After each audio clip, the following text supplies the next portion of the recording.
وَلِلَّهِ مَا فِي السَّمَاوَاتِ وَمَا فِي الْأَرْضِ، اللہ ہی کا ہے جو کچھ کہ ہے آسمانوں میں اور جو کچھ کہ ہے زمین میں. وَلَقَدْ وَصَّيْنَا الَّذِينَ أُوتُوا الْكِتَابَ مِنْ قَبْلِكُمْ وَإِيَّاكُمْ أَنِ اتَّقُوا اللَّهَ. اور دیکھو مسلمانوں، جو تم سے پہلے تھے انہیں بھی ہم نے وصیت کی تھی، جنہیں کتاب دی تھی، اور اب تمہیں بھی وصیت یہی ہے کہ اللہ کا تقوی اختیار کرو. اصل شے ہے تقوی، ورنہ شریعت جو ہے اس کا بھی مذاق بن جائے گا. اسی لیے حضور کا جو خطبہ ہے بہت مشہور، عام جمعوں میں آپ سنتے بھی ہوں گے، اوصیکم ونفسی بتقوی اللہ. مسلمانوں میں تمہیں بھی وصیت کرتا ہوں اور اپنے نفس کو بھی وصیت کرتا ہوں کہ اللہ کا تقوی اختیار کرو. قوا انفسکم واہلیکم نارا، بچاؤ اپنے آپ کو اور اپنے اہل و عیال کو آگ سے.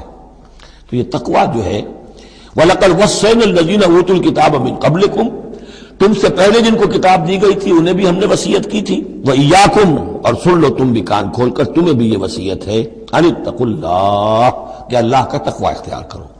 وَإِن تَكْفُرُوا، اگر تم نہ مانو گے، فَإِنَّ لِلَّهِ مَا فِي السَّمَاوَاتِ وَمَا فِي الْأَرْضِ، تو جو کچھ بھی ہے آسمانوں میں اور جو کچھ بھی ہے زمین میں وہ اللہ ہی کا ہے. وَكَانَ اللَّهُ غَنِيًّا حَمِيدًا، اور اللہ تعالیٰ تو غنی ہے، اپنی ذات میں خود ستودہ صفات ہے.